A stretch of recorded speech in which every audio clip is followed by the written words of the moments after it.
Hey everybody, how's it going? It's GGCubing, and today we're going to talk about this average and a few other things. So first of all, the average was really decent.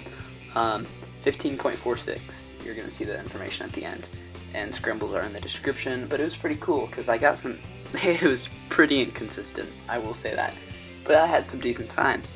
For example, I got 16, 11, 17, 14, 14.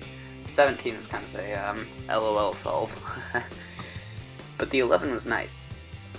So by the time you're watching this, it's my first day at Nationals, so Friday.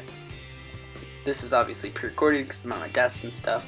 By the way, I did get a new setup, so that's going to be in next week's average for my desk.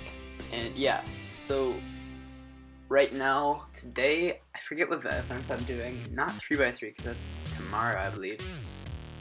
Or, I'm not exactly sure yet. I haven't scheduled it all out. But I will get back to you in my next average, because I will be home by then to tell you all about Nationals.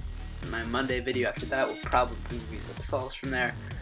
Maybe even the average will be official. I'm not sure.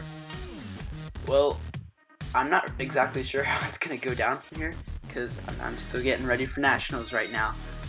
But by the time you're watching this, I'm at Nationals. It's kind of complicated, but that's how videos work. So that's really all I have to say. So I'll see you guys later. Peace out. And make sure to enjoy this average. Make sure to like, subscribe, comment below. See ya. Have a good one.